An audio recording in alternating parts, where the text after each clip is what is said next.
Bom dia. Desta feita nós vamos continuar com o estudo das plantas. Já na nossa aula anterior introduzimos, as principais características, enfatizamos uma das mais importantes características deste reino, ou deste grupo de seres, de organismos, que é o ciclo de vida, caracterizado pela alternância de geração. Pois muito bem, segundo aquela classificação que está aí no livrinho de vocês, esses seres ou esses organismos vegetais, eles são classificados em seres ou em organismos avasculares e vasculares. É um parâmetro em que eles encontraram para assim classificar. Dentro dos avasculares ou os organismos vegetais avasculares, nós encontramos o grupo das briófitas, tá? Aqui representado por três grupos ou por três espécies, o grupo de espécies que compõem estas briófitas. Repito, por elas não apresentarem vascularização, ok? Isso é muito importante porque se não existe vascularização, existe uma forma especial de condução desta seiva, tanto produzida como consumida, não é verdade?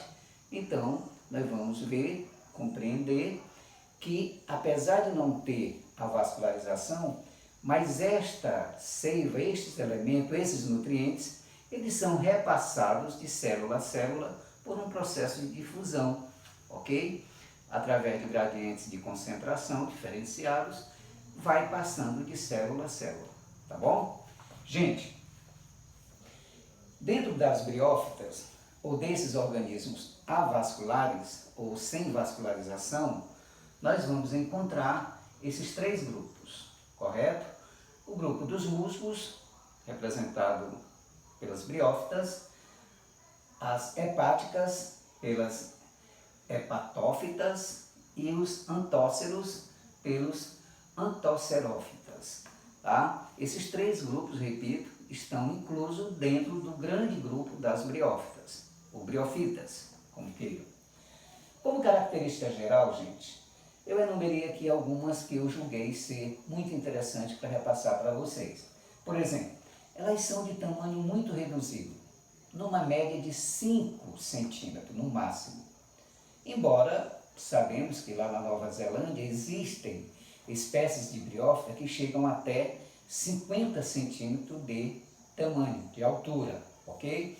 Gente, elas vivem em ambientes úmidos, elas ainda não adquiriram, digamos assim, característica, ou elas ainda não se tornaram autônomas para ganhar a terra firme, viverem distante da umidade, de água, porque elas dependem, nós vamos ver lá no ciclo reprodutor, que elas dependem 100% da água para que haja efetivamente a fecundação. Então, por isso, a vida dela ainda depender muito das águas. E esses ambientes úmidos, todo mundo sabe, das encostas de lagoas, de rios, de barrancos, pedras, muros, onde tem umidade, lá nós poderemos encontrar as briófitas. E dentre elas, os músculos é o de maior representação. É o que nós encontramos com grande, digamos assim, quantidade em todos os ambientes úmidos que nós busquemos.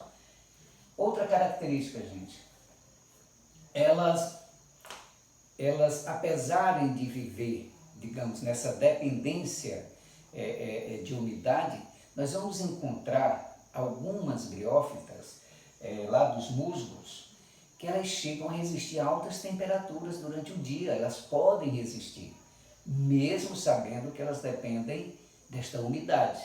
Mas nós temos sim exemplos de espécies de musgos que podem resistir a altas temperaturas durante o dia.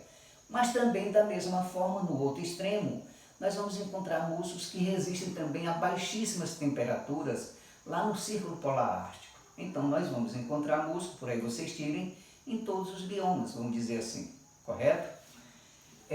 Há poucas hepáticas, existem poucas hepáticas que vivem em água doce e não foi encontrada e identificada até hoje uma que sobrevive ou que vive em águas marinhas, tá bom? Por último, gente, como característica marcante, já falamos isso na nossa aula anterior, esses vegetais, mesmo de natureza inferior, a forma de reprodução sexuada dele é por alternância de geração. Ora se comportam haploide e ora se comportam diploide, já vimos isso na nossa aula anterior. Agora, gente, vamos dar aqui uma roupagem, vamos falar da morfologia dessas três unidades ou desses três grupos que fazem parte desse grande grupo das briófitas. Eu desenhei aqui, inclusive está no livro de vocês, os antóceros, os musgos e as hepáticas. Vejam, gente, que mesmo sendo morfologicamente diferenciados, mas eles apresentam particularidades. E são estas particularidades, alguns parâmetros que foi levado em consideração a incorporação desses organismos no mesmo grupo das briófitas. Primeiro, não apresentam vasos de circulação, fato. Se você olhar aqui, por exemplo, para os antóceros, então vejam que ele apresenta na sua base uma folha laminar, horizontal ao solo. Então é como se fosse uma folha caída de uma árvore que fica lá na base do solo. Então dali, que é o chamado o gametófito, tá? Ele apresenta esta base de sustentação que se fixa ao solo, chamada de rizóides, tá? Vamos ver, olha, se vocês observarem aí, nós vamos encontrar rizóide tanto nos antóceros, como nos musgos e como nas hepáticas. Existe uma grande similaridade destes gametófitos entre um antócero e uma hepática. Se não, vejamos, olha a forma do gametófito aqui dos antóceros, olha a forma do gametófito das hepáticas. Aqui nós diferenciamos, mostrando o gametófito feminino, em função desta estrutura aqui, tá? Que é o gametófito em forma de guarda-chuva. E vejam que aqui no masculino ele é diferenciado, ele é na forma de flor, é uma flor literalmente. Então ele apresenta essas duas diferenças morfológicas em que nós vamos aqui diferenciar o masculino e o feminino.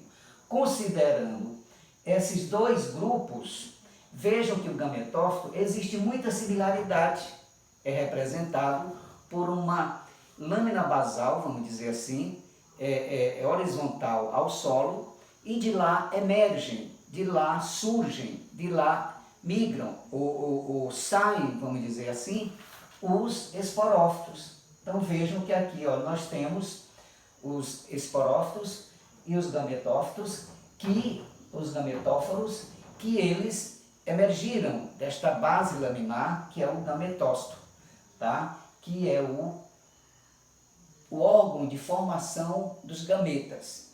Então vejam, gente, que esta particularidade, mesmo apresentando na sua estrutura gametócita muita particularidade, mas apresentam diferença. Veja que lá na antocera, ou nos antóceros, a fase terminal dos antóceros, que é este filamento que emerge do gametófito, tá? Inclusive, ele apresenta uma estrutura cortada em agulha na sua extremidade, tá? O que diferencia, por exemplo, de uma hepática. Veja que aqui o autor, ele faz menção, dizendo até que é como se fosse um guarda-chuva. Então vejam que aqui nesta parte do ápice deste gametóforo feminino, literalmente se comporta como sendo um guarda-chuva. Este gametócito, gente, essa estrutura aqui, é o órgão, digamos assim, de produção do gameta, da célula germinadora, correto? Eu estou mostrando aqui as suas morfologias e similaridades dentro deste grupo das briófitas. Vendo aqui o musgo, veja o quão é diferente um gametócito de um musgo, de um antócero e de uma hepática. A base, repito, o gametócito é muito similar entre um antócero e uma hepática. E aqui olha o gametócito de um musgo.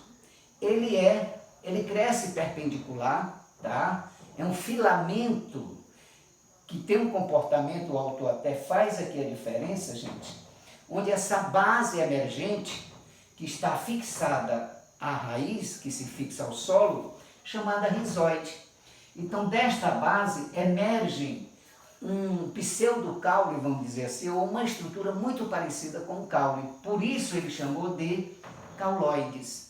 Que seria, gente, um futuro caule lá nos vegetais superiores, pela forma como ele emergiu no sentido perpendicular, tá certo?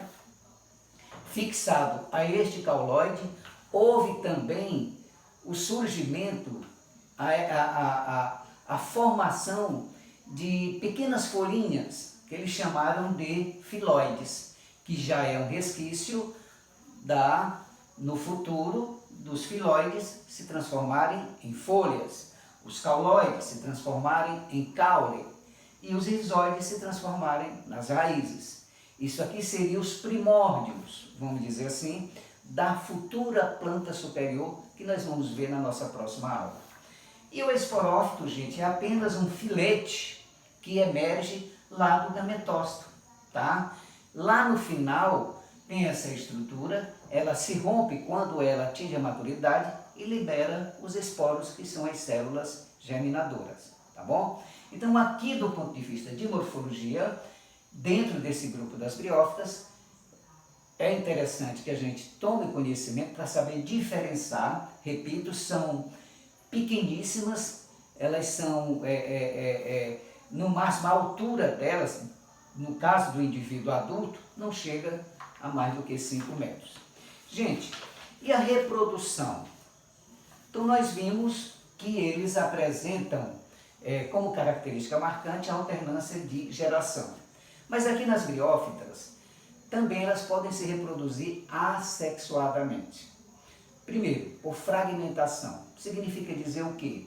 É como se eu pegasse uma briófita e quebrasse ela, fragmentasse ela em pedaços e lançasse naquele solo, naquele ambiente, nas condições ideais, temperatura, umidade, pressão, ela germinaria daquele fragmento formando um indivíduo adulto, correto?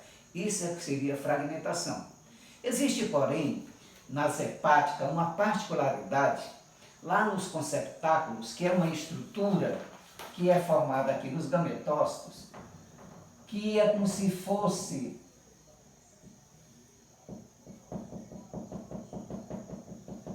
um funil, tá? Um funil, e no seu centro nós vamos encontrar uma estrutura chamada de propálogo, tá? Que é o primórdio da formação do indivíduo adulto. Esse propálogo,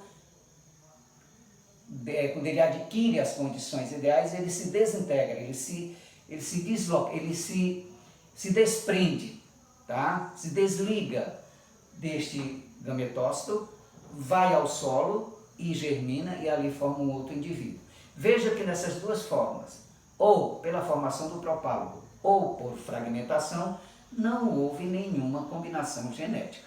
Todavia, a reprodução sexuada, que é o que nós vimos na nossa aula anterior, por alternância de geração, é muito bem evidenciada no nosso livrinho, fato este que eu vou passar um trabalho e nós vamos discutir na nossa próxima chamada de vídeo, que será na sexta-feira, correto?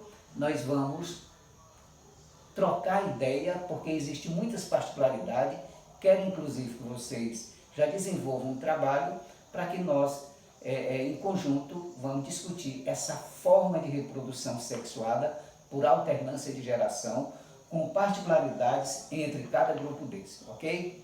Muito obrigado pela atenção, fiquem com Deus e não se esqueçam, fiquem em casa, ok? Tchau, obrigado.